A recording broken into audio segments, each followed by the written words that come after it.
कभी अगर कुछ बनना हो तो बाज बनना, लेकिन कभी तोता मत बनना। तोता बोलता बहुत है लेकिन ज्यादा ऊंचाई तक उड़ नहीं सकता, और बाज बोलता बहुत कम है लेकिन सबसे ऊंचाई तक उड़ता है। सभी पक्षियों में बादशाह होता है बाज। एक बाज का स्ट्रगल शायद ही आप जानते हो। एक बाज की उम्र लगभग 70 साल होती है।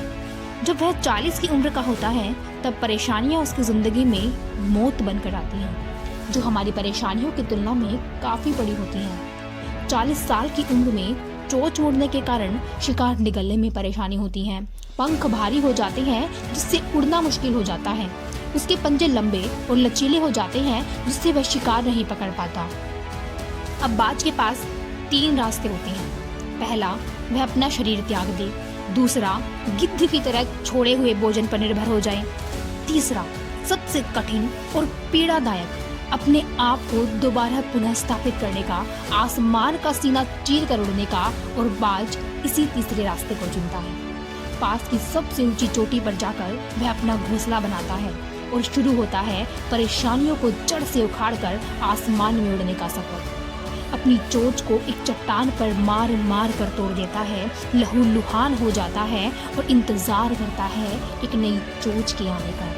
फिर नई चोंच से अपने पंजों को काट देता है और नए पंजे आने पर वह अपने एक एक पंख को अपने शरीर से अलग कर देता है और नए पंख आने पर उसका पुनः आसमान में उड़ना आरंभ होता है।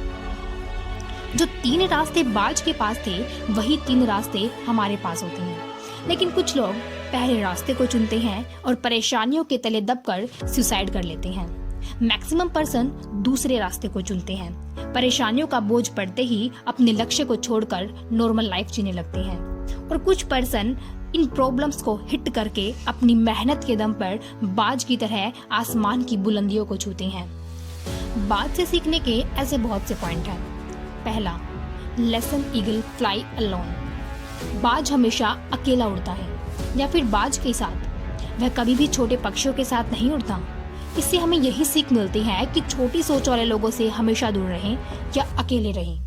दूसरा, बाज का विजन बिल्कुल क्लियर होता है। वह अपने शिकार को बहुत दूर से देख लेता है, फिर उसके रास्ते में कितनी भी मुश्किलें क्यों ना आए वो अपने लक्ष्य को हासिल करके ही दम लेता है। इससे हमें बहुत बड़ी सीख मिलती है कि अपना विजन हमेशा क्लियर रखो, उसे हासिल करने में फिर चाहे कितनी भी मुश्किलें क्यों ना आए पीछे मत हटो बाज की तरह। तीसरा लेसन, बाज कभी भी मरे हुए जानवर को नहीं खाता, वो हमेशा जिंदा शिकार करता है। उसी तरह हमारा पास्ट है, वो मर चुका है। अपने मरे हुए सड़े हुए थॉट्स पर ध्यान मत दो, अपनी आने वाली फ्रेश जिंदगी पर ध्यान लगाओ।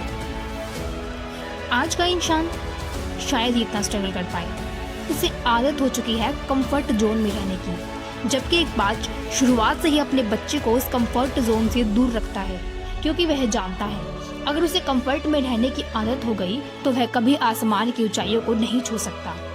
आप भी अपना कंफर्ट छोड़ें और स्ट्रगल करें, बाज की तरह आसमान की ऊंचाइयों को छुएं। अगर आपको कहीं रिस्क लेना पड़े तो लो, और अपने फील्ड में अपने आप को इतना ट्रेन कर लो कि उस फील्ड में आपसे ऊपर उड़ने के बारे में सोच कर लोगों के पसीने छूट जाएं। तभी आप अपने फील्ड के बादशाह कहलाएंगे।